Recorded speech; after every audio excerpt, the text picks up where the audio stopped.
Good evening, Turks and Caicos. As we approach the 7 p.m. hour, we are coming to you live from the NEOC here in Providence Ciales to bring you important updates. We want to first and foremost say thanks to God for bringing us safely throughout the storm, particularly through the last 24 hours.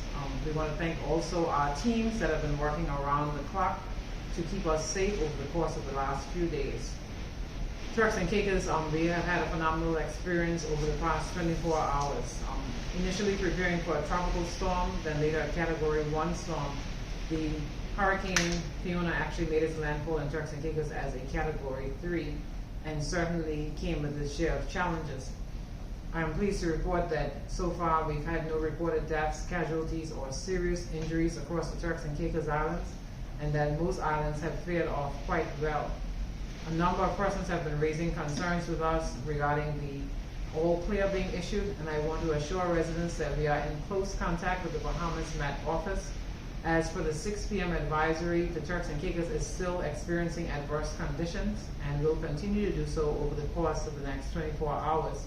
And so we hope to have an all clear sometime later this evening, but as it stands right now, we're still asking residents to remain indoors. In the interim, we have given approval to our utility providers to begin to carry out their assessment works and to deploy crews where necessary, depending on the conditions and of course ensuring the utmost safety of their staff. In terms of the updates from around the islands, we have been in contact with the NEOCs in every island, and so I'm going to ask the Minister of Infrastructure to give us updates on the reports that have came in from all the islands across the Turks and Caicos. Thank you, Your Excellency. Good evening, Turks and Caicos.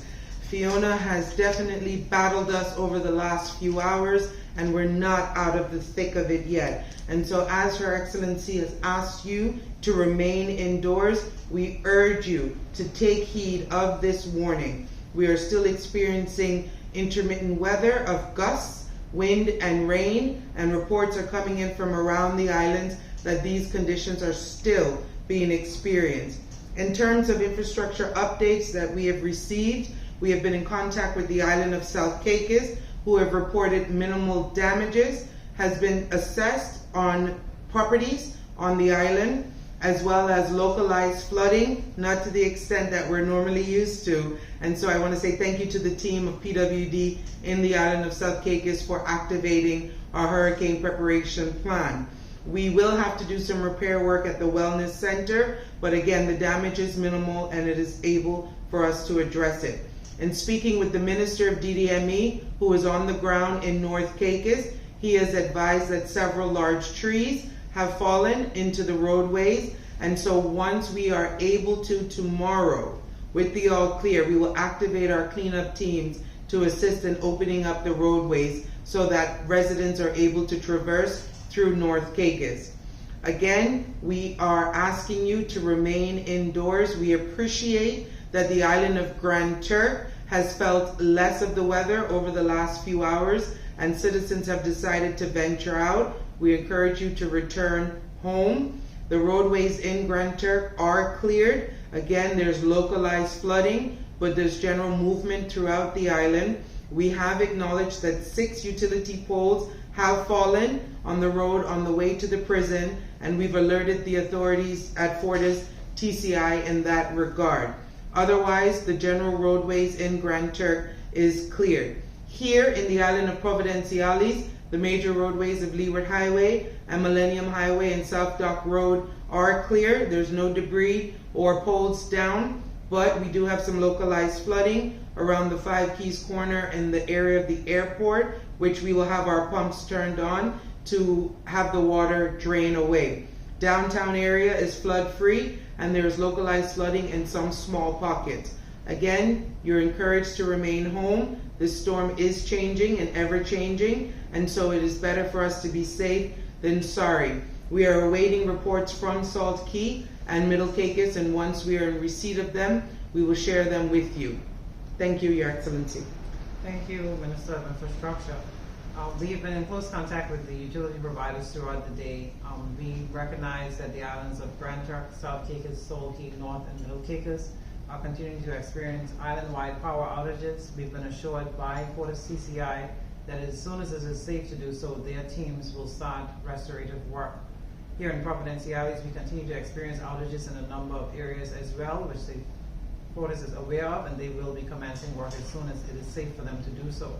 Flow TCI unfortunately has reported extensive damage on the island of Grand Turk, which we know lost communication earlier today, and they will commence restorative actions as well.